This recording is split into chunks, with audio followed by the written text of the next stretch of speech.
if you ever watch any of my lives, that at the end of the live, I can never find where to like end the live without ending the call. So I always like to speak to people like after the call, and I'm always like getting it wrong and just hanging up from the call, and then I'm just like, give me a minute, I have to call back. Right, I'm just going to check to see if it is streaming, because you never know. And yeah, awesome. There it is. Here we are. Thank you so much, Deb, for jumping on. Very much appreciate it. Very much appreciate it.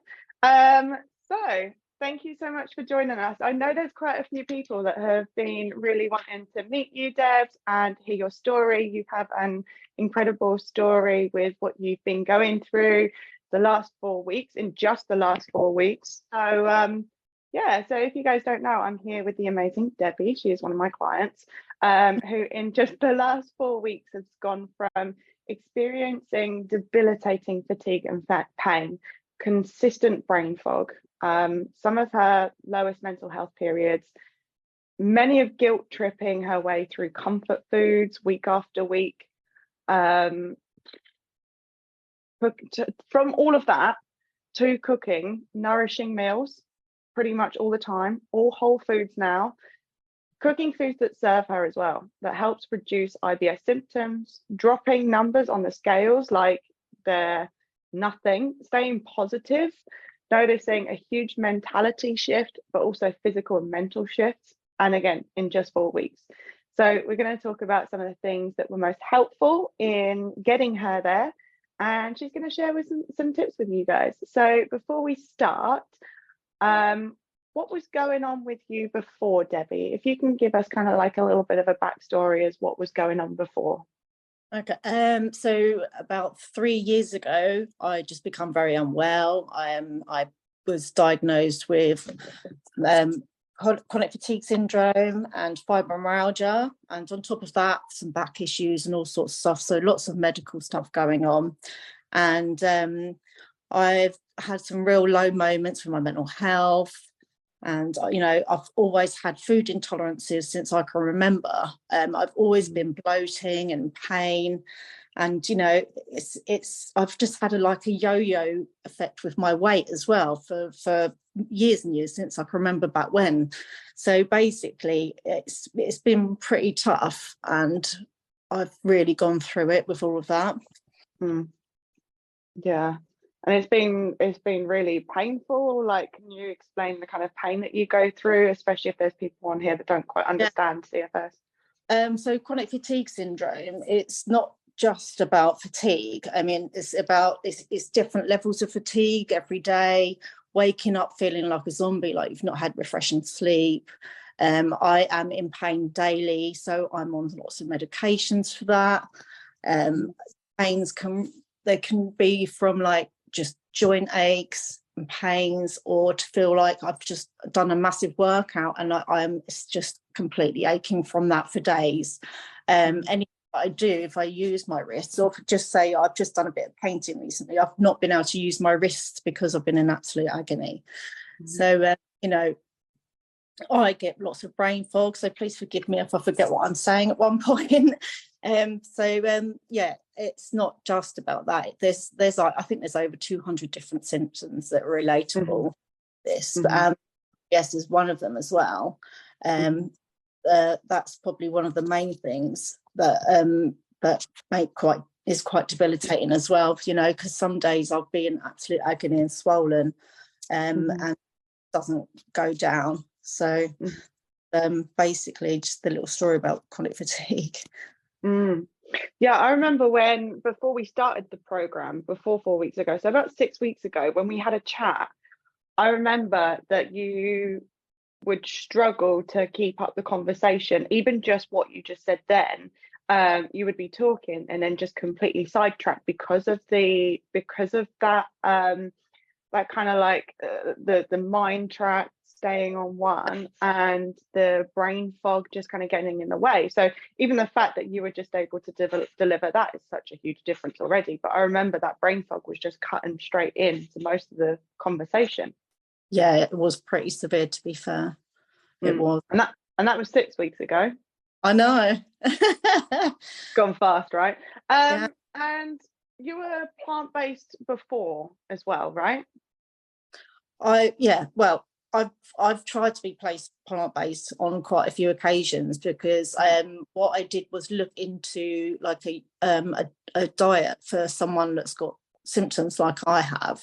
And I tried to keep doing it, but because of my fatigue and not wanting to cook, or not, just trying to get something fast out of the cupboard, I would literally just be like, I can't do this. And it's just a quick fix of eating. So I've lost my trail of thought. No, that's... I know. So yeah, I mean, a really bad cupboard grazer is what I was like before. So, but before that, before doing this program, it's literally it's been great, because I've stopped cupboard grazing. So, and wanting to eat better. So yeah, it's been to stick with this right now than it has been ever before. Just a side note, you say that you'll go off track, mate. I don't have an excuse or a reason, and my brain just goes da, da, da, da, da, in the middle of talking. I don't know if you've ever watched any of my lives, but I have to just be like, come on, Bianca, like snap it back around. So don't worry, it makes the pair of us. You'll go off that way, I'll go off that way. We'll meet somewhere in the middle later on, don't worry. So you went plant-based, and I remember when we started talking, you were still eating meat a couple of times. Like when I mentioned about the comfort foods, I remember you telling me about the bucket of KFC. If I could slip that one in there, sorry. So you were so would I be right in saying that you were trying plant-based, but there was a lot of things getting in the way, maybe some sort of foods that were kind of overtaking? And was that because it was quick and convenient? Was it because it was all you knew? Was it because that was what you were craving? Like, why was the meat so present in your diet when you were trying to be plant-based? Does that make sense? All of the above, and plus I've got a boy that also wants to like have KFC or takeaways or anything like that. So when I'm feeling like that, it's just too easy to give in, especially with how I was feeling. So I was just like, let's just get the bucket. That's why.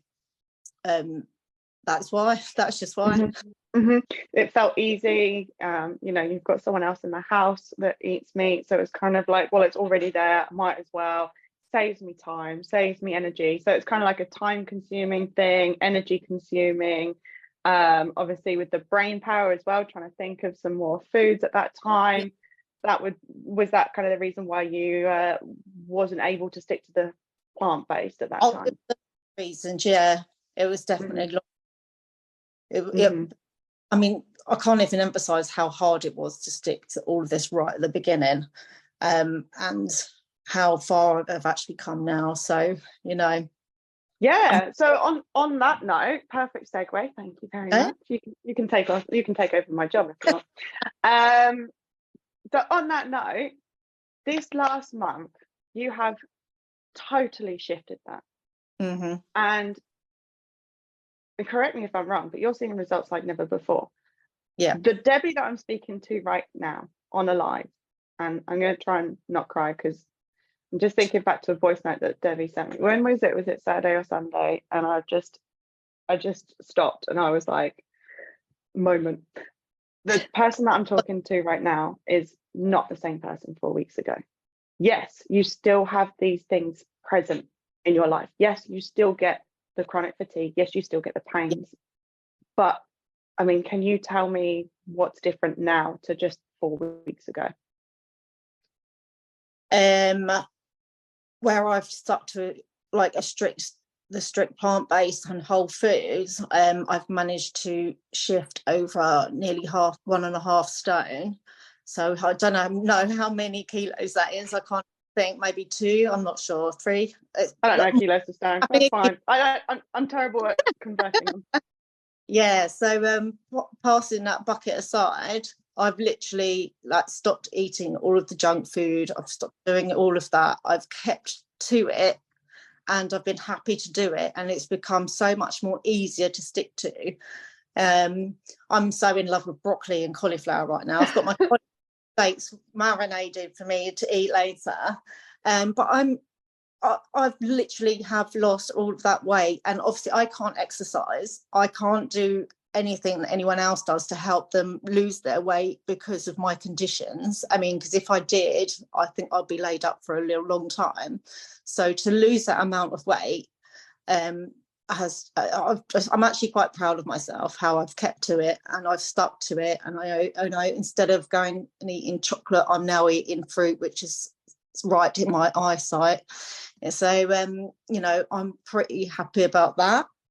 I am not, do you know what, for the last 5 days I have not had any bloating whatsoever. So that I didn't tell you that, but I haven't. I've not had a huge stomach, so I can look like I'm pregnant when it happens. And and that's been going on for months. Every single day I was bloated, and I've not had anything for 5 days now. Can I just take a pause? I think everyone who's watching this will notice by my reaction, like, how insane that is for you. Every day we were talking, you're experiencing chronic bloating. Now, guys, I have seen a lot of people. I've seen a lot of people with IBS. I've seen a lot of symptoms. I've seen a lot of bloating.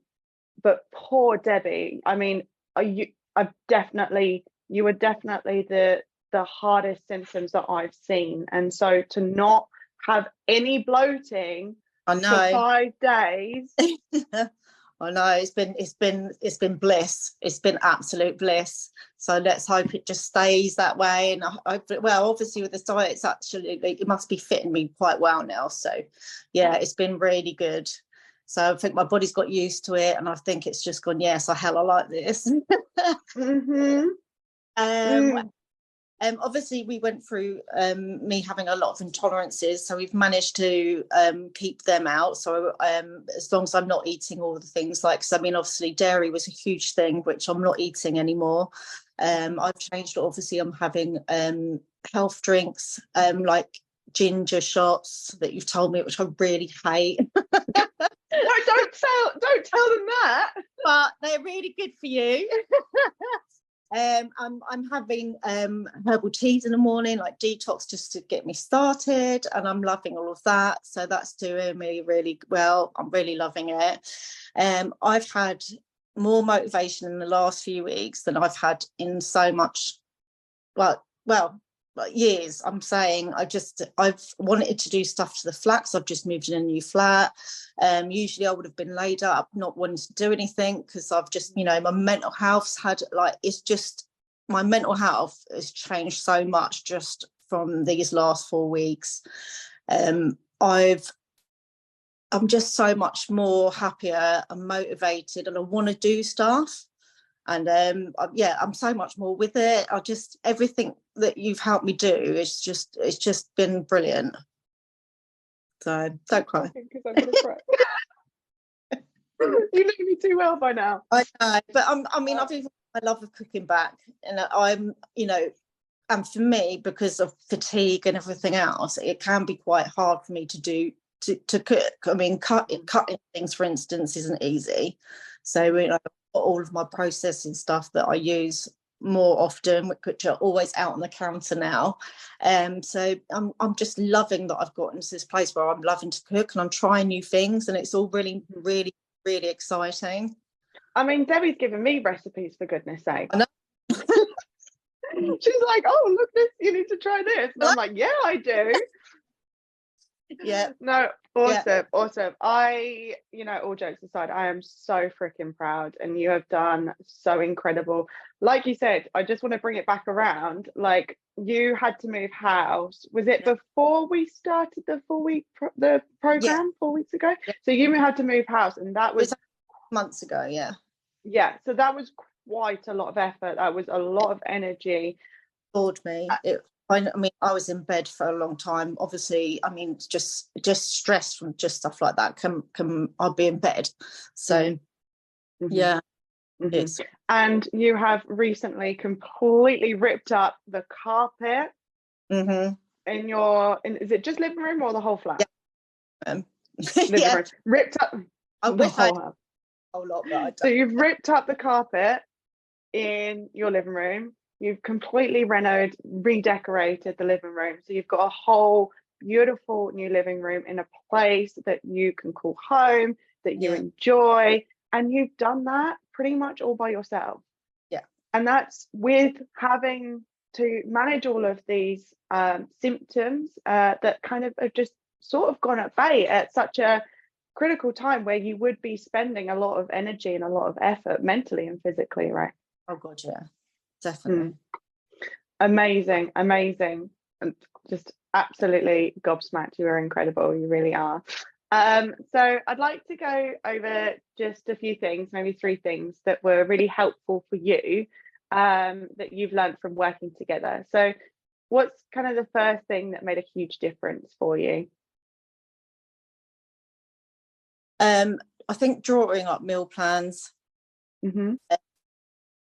basically being prepared for my food shop. Obviously, I have got to prepare things. I've got to prepare myself to even go to the shop because of how I feel. Have I gone off track of what was the question? No. So one of the things that is one of the biggest thing that's made a huge difference for you is kind of planning ahead of time, right? So making sure that you've got that plan, not necessarily like planning your entire month, but just giving yourself a penciled outline of what you want to do for the next week. And how does that keep you on track? How does that help? But yeah, basically I don't, because then I don't stray from it, because if I've got it written down, then I'm literally will stick to that. So if I'm going to the shop, I can't buy a lot of stuff in the shop because I can't lift it, so I will just stick to that small bit of what I need, you know. And what's good about having just whole foods is that you don't have to go crazy, because you just use your spices in the cupboard and everything else. So, you know, it's not like you've got to go mental buying loads of stuff, and it cuts all the junk. Yeah, absolutely. It means that you're not going up and down those junk aisles, right? What's happened to our treat box, Mum? I'm like, I'm sorry, mate, but it's not happening. Yeah. That's another thing to mention as well, is that treat box that you had in the kitchen.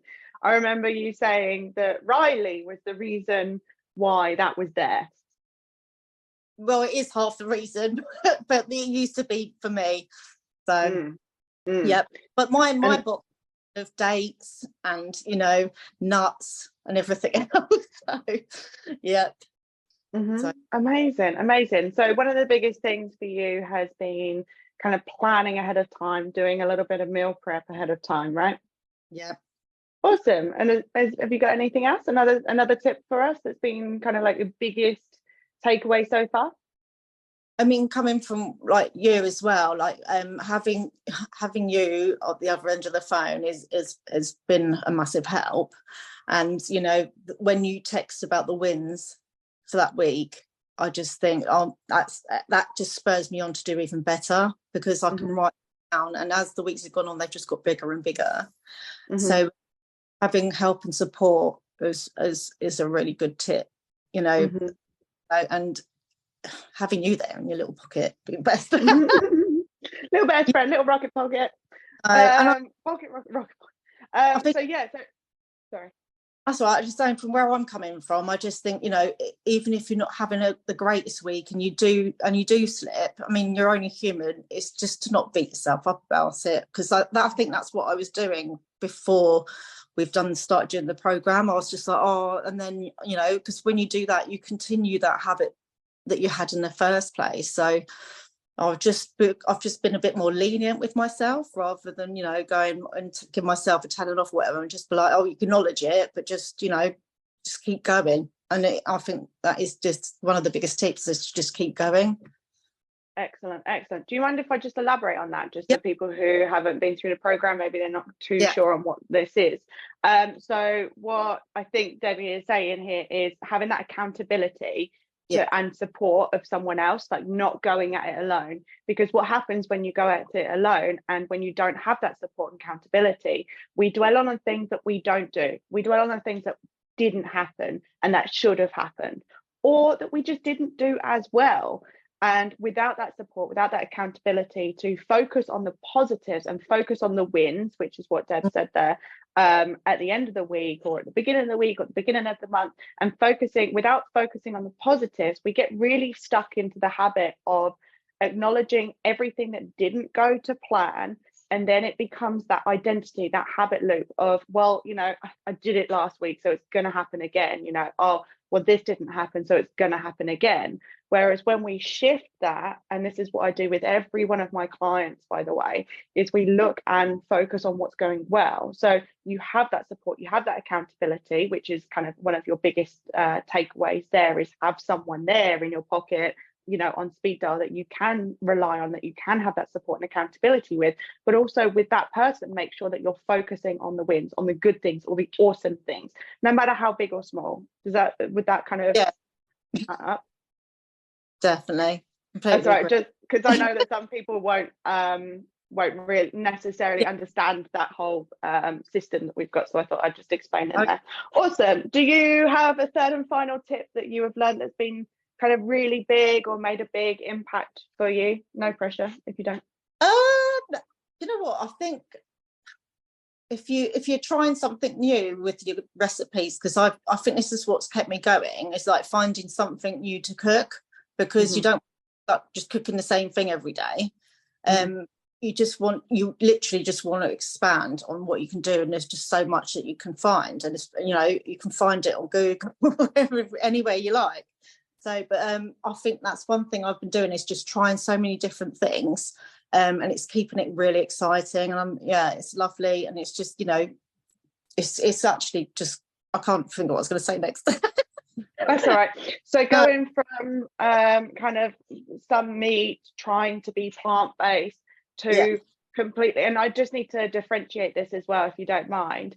I advocate a plant-based lifestyle, but with Debbie, we've gone balls to the wall, whole foods, plant-based only, with the exception of about 5%, I would say. There's barely anything in your diet at the moment that isn't whole foods. It's very, very minimal what we've got, and we kind of watch what isn't whole, and just make sure that it's kind of fitting in with a healthy, nutritious meal. But going from kind of almost plant-based to whole foods plant-based, what I get from what you just said as well is that it's more abundant than you think, because like you said, you're messing around, playing around with spices, different ingredients. So as long as you're going out and searching for slightly new ideas, or a different way to do a dish, it kind of keeps it exciting. Yes. So it doesn't have to be boring. No, it doesn't. No, and that's a huge misconception, actually, is people are like, oh, you're plant-based, what do you eat? And I'm like, oh, here we go. Because if at the moment I work in the gym, and so there's a lot of meatheads in there, and people come in, and when they find out I'm plant-based, they turn around and say to me, they're like, oh, you're vegan, what do you actually eat?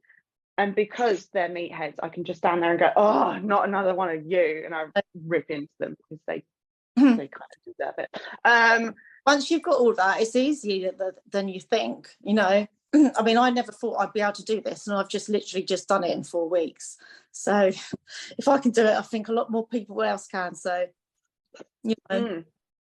Absolutely. Well, thank you for your tips. I very much appreciate that, because it's nice to hear your tips from someone who's gone from where you were to where you are now in just an incredible short time, 4 weeks as well. So to recap, you've gone from pretty much sofa bound most of the day. I remember when we first started talking, it would just be, oh, I've just had a nap, or I've just been sleeping, I've just been relaxing on the sofa. But I feel like every time we talk for the last few weeks, it's just been like, oh, I've did this, I've done that, and I'm like, hey, a minute, who am I talking to here? This is incredible. Sofa bound. Sorry. That's what I just said. I know. I do. I feel, I can't even explain how much happier I feel after just all of this change, and then just seeing the results. I'm actually quite amazed with all of it. We've only just scratched the surface, girl. I know. So yeah, sofa bound, lots of napping, lots of sleeping, lots of recovery from a fair minimal amount of movement, because it's just been so painful for you, right? Which is part of the things, part of CFS, part of ME, fibro. Guilt tripping yourself after you've surrendered to the only comfort that you knew at the time, which was food. cupboard raiding when you weren't too sure what it was that you needed, experiencing severe bloating every day, and may I say, emphasize severe. And your top tips are get accountability and focus on the wins. Yeah. Meal prep, for sure. And know that going plant-based can be exciting and interesting, full of different flavors. Having that knowledge is incredible as well, because if you go into a journey like this, if you go into plant-based or whole foods plant-based, you can come from a place of lack. But what I think is a great takeaway that you've had is just come from that place of abundance and know that there's so much that you can do with your foods. Awesome. Is there anything else that you'd really like to share with anyone who might be struggling or thinking about getting help, but they're on the fence to getting coaching, anything like that at all, my lovely? I'd just say definitely get yourself a coach, especially one as good as you are. Because, you know, I didn't pay you to say that. Just, I mean, without you there, without those little texts every week, you know, and everything else, I mean, it would have been a lot harder. And I think that's why I failed in the past. Is because, you know, I have had that help and support from you and my family as well, but from you who knows what they're doing, you know, and giving out the projects every week, keeping it all fresh. So, you know, if anyone's really struggling, I think, you know, you can only press the start button and go. You know, you're the only person that can make yourself do this. So, you know, get as much info as you can, look on the internet, you know, just look up some inspirational recipes and just go from there. You don't have to go full hog straight away. Just start slow and steady. So I love it. Just start somewhere. Press go. Small. Yeah, press go. I love it. Go. Amazing. Thank you so much for coming on, for jumping in front of the audience. You are a true inspiration. Like I said to you before we jumped on the live, I've had quite a few people reach out saying that they have very similar conditions and are looking forward to seeing your journey and getting some inspiration from you, because you truly are. Thank you. Thank you so You're most welcome. Oh, thank you. Awesome. So I'm going to end the live there, folks. If anyone has any questions that you would like to ask Debbie, pop them on the video, in the comments below this video, and I will answer them and ask Debs if she's got any answers to any of your questions as well. Other than that, we will catch you very soon. Stay on the Zoom, Debs, and I will end the Facebook Live if I can, you know. Yeah,